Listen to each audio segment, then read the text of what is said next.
المكرم الشيخ الزرنوجي صاحب المقام، ولمشايخنا ولمعلمينا ورسلهم وفروعهم وأزواجهم أجمعين، ولفتوح العلم والحلم والحكمة والحكم، وإلى حضرة النبي محمد صلى الله عليه وآله وسلم. الفاتحة.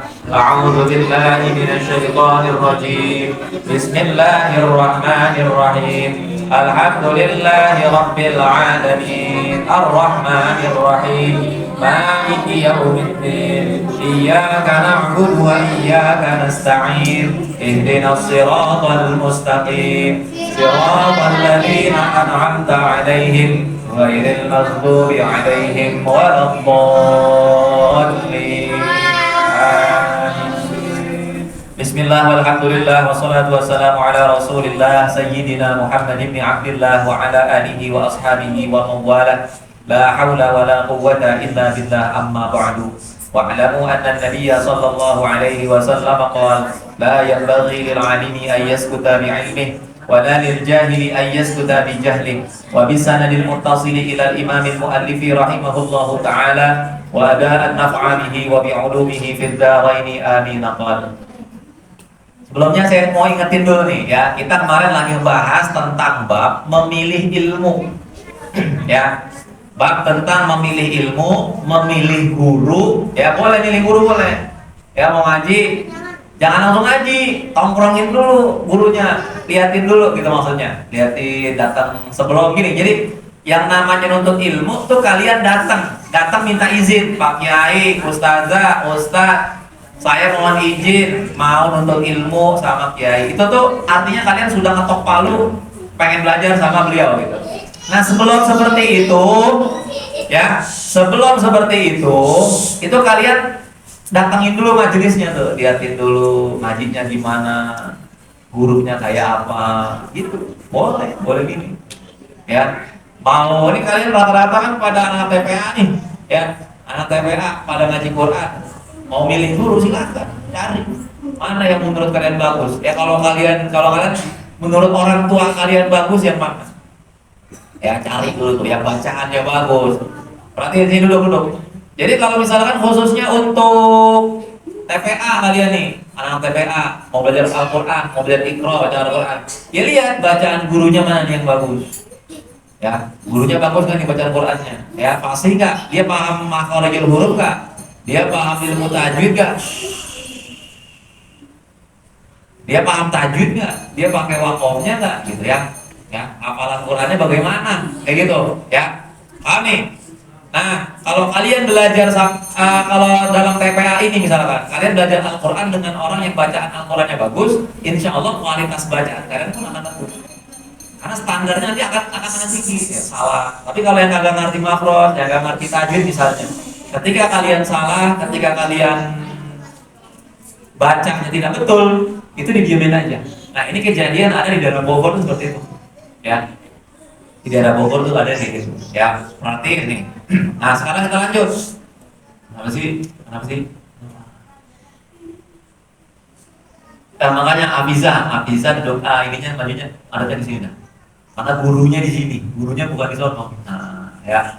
Sini, kamu sini, baru sini. Siapa namanya? Sini, gurunya di sini. Gurunya bukan di sebelah sono. Yang lagi ngomong di sini. Ya, berarti. Nah, sekarang kita masih membahas tentang memilih ilmu. Nanti belum masuk ke bahas tentang memilih gurunya nanti. Memilih ilmunya. Ya, wa yukhtarul atiq, dan memilih al-atiq, ilmu-ilmu yang diriwayatkan atau dikeluarkan oleh ulama-ulama salaf. Ulama-ulama salaf itu ulama-ulama terdahulu, atau ulama-ulama sekarang yang mengikuti ulama-ulama salaf. Dunal muhdatsat, bukan sesuatu yang baru. Ya paham nih? Jadi yang bersumber dari Rasulullah SAW diriwayatkan sampai dengan ulama-ulama salaf, bukan sesuatu yang baru. Apa sih maksudnya kalau yang baru? Contohnya, misalkan adanya nabi baru, nabi palsu, atau adanya aliran-aliran baru, ya.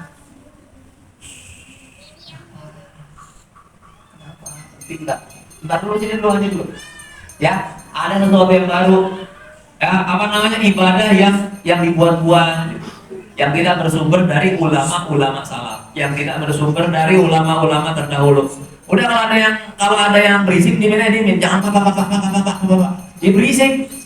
Udah biar saya negor, biar saya negor. Saya juga dengar, saya kan agak budek, ya. Alhamdulillah mata saya juga masih awas, yang gitu masih saya tegurin, nggak usah laporan, ya dari. Ya, jadi gitu. Memilih ilmu yang dikeluarkan oleh yang beriwayat dari ulama-ulama salaf, bukan yang baru, bukan sesuatu yang baru, ajaran-ajaran baru. Kan banyak tuh, ya. Ajaran-ajaran baru kan banyak banget. Nah, itu kita jauh-jauhin, hati-hati. Wa qalu, dan ulama-ulama itu berkata, "Alaikum bil atiq," ya. Wajibkan atas kalian mengikuti ulama-ulama salaf. Wa iyyakum, dan jauhkan oleh kalian wal muhdatsat, sesuatu yang baru. Ya, bid'ah, sesuatu yang baru yang diada-adakan itu dijauh-jauhin.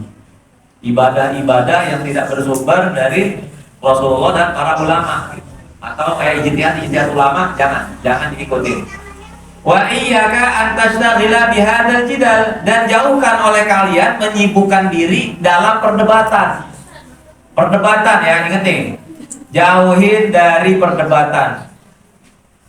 Jangan berdebat, gitu ya. Gak usah, tinggalin aja kalau orang berdebat. Kalian udah ibadah aja. Nih yang kalian diajak debat nih ngomongin agama Islam. Yang kalian berdebat dia kagak ibadah. Ngapain diurusin? Gitu. Paham gak? Ya kita lagi ngomongin sholat nih. Wah, sholat begini, enggak, begini, enggak. Kata yang satu enggak, begini, enggak. Ngomong-ngomong lu sholat enggak? Enggak. Ya udah. Tinggalin, gak usah diomongin. Gak usah debat. Paham nih? Ya.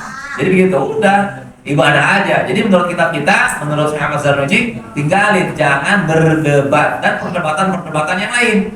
Ba'da inqiradil akbari, ya, setelah meninggalnya al-akbari minal ulama, setelah meninggalnya ulama-ulama besar kita. Jadi kan ulama-ulama semakin lama semakin habis. Jadi gini, nanti ilmu agama Islam di muka bumi itu hilang. Islam, agamanya, ilmunya hilang. Bagaimana cara Allah menghilangkannya? Apakah Al-Quran hurufnya akan hilang satu demi satu? Terbang gitu ke atas, Allah ambil. Hilang Al-Quran. Jadi kalau kalian buka Al-Quran, kalian buka nih, kosong, kertas kosong aja gitu. Bukan. Tapi cara Allah mengambil ilmu agama itu dengan mewafatkan para alim ulama. Dimatiin.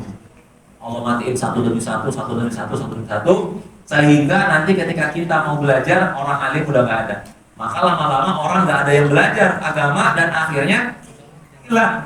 Ya, agama Islam hilang dari muka bumi. Makanya berapa kali saya pernah berpesan kepada kalian, selama mumpung masih ada orang alim, masih banyak pak guru-guru kita, kiai-kiai kita, ya khususnya di daerah Jakarta, jangan sampai nggak nuntut ilmu sama beliau-beliau. Gitu, ya, ini saya anjurin, bukannya maksa, anjurin.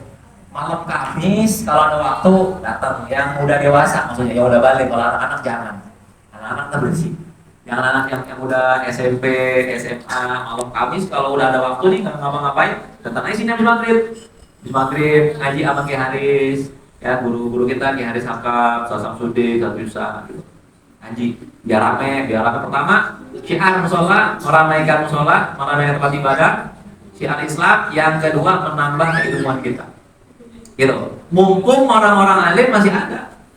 Karena nanti di akhir zaman ilmu agama akan ditarik dengan cara mewafatkan orang-orang alim. Nah, gitu ya. Berarti ini jauhkan yang namanya perdebatan. Fa'innahu ya'budu talaba 'anil fiqhi wa yudayyi'u al-umrah. Maka sesungguhnya yang demikian itu, ya artinya perdebatan itu menjauhkan seorang penuntut ilmu, kalian ingat para penuntut ilmu, menjauhkan seorang penuntut ilmu anil fikhi, dari fikih. Yang penting tuh fikih. Menurut kita nih. Jadi ilmu tentang perdebatan nggak usah kita tekunin. Kita habis-habisan mempelajari ilmu-ilmu yang lain, berdebat sana sini, tapi kita mengabaikan ilmu fikih. Fikih itu, sekali lagi saya ingetin, fikih itu ilmu yang membahas tentang ibadah. Ya, fikih ibadah, artinya kalau fikih luas ya, ada ibadah, ada jinayat, ada muamalat, ada munakahat. Ya, dalam ini kita persempit nih pembahasannya. Jadi segala sesuatu yang membahas tentang hukum Islam, salah satunya adalah ibadah kita kepada Allah. kita sholat bagaimana, kita ulang gini ya, kita sholat bagaimana, kita puasa bagaimana, hari Jumat bagaimana, malam Jumat nih gimana, terus misalkan Idul Fitri, Idul Adha, nanti nyembelih kambing kayak gimana, zakat kayak gimana, haji, umroh, itu semua tuh ya perihal ibadah kita harus pelajarin. Nah, kalau kita menyibukkan diri dengan perdebatan yang ada ujungnya, akhirnya kita lupa dengan fikih ini. Akhirnya kita sholat kita rusak. Kenapa? Orang sholatnya nggak ada ilmunya, nggak ada yang namanya panutannya, nggak ada dasarnya, akhirnya rusak. Itu makanya saya waktu itu pernah ingetin, ayo ngaji fikih, ayo ngaji fikih, ayo ngaji fikih. Kenapa? Karena itu adalah modal dasar buat kita ibadah. Kalau orang mau sholat pasti wudhu ada aturannya gitu. Kayak kalian mau nonton bola, nonton bola namanya? Ada bola? Udah boleh belum? Ya, bentar ya. Ya, nonton bola nih. Kalau mau nonton bola, punya tiket. Kalau nonton bola GBK, ya, punya tiket. Gitu. Harus punya tiket. Pak, saya orang Indonesia, Pak. Masa saya nonton bola Indonesia nggak boleh? Ya bodo amat, punya tiket enggak gitu.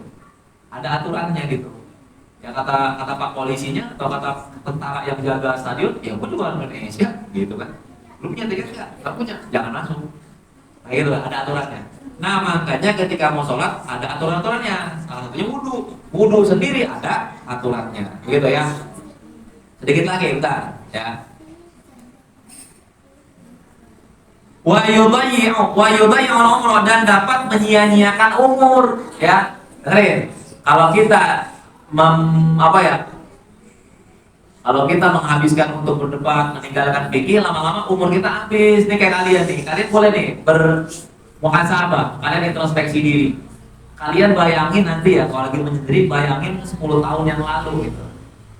Ya. Pasti kalian nyesel. Aduh, kalau gua kayak begini, kalau gua begini. Pasti gua sekarang udah jadi lebih hebat gitu.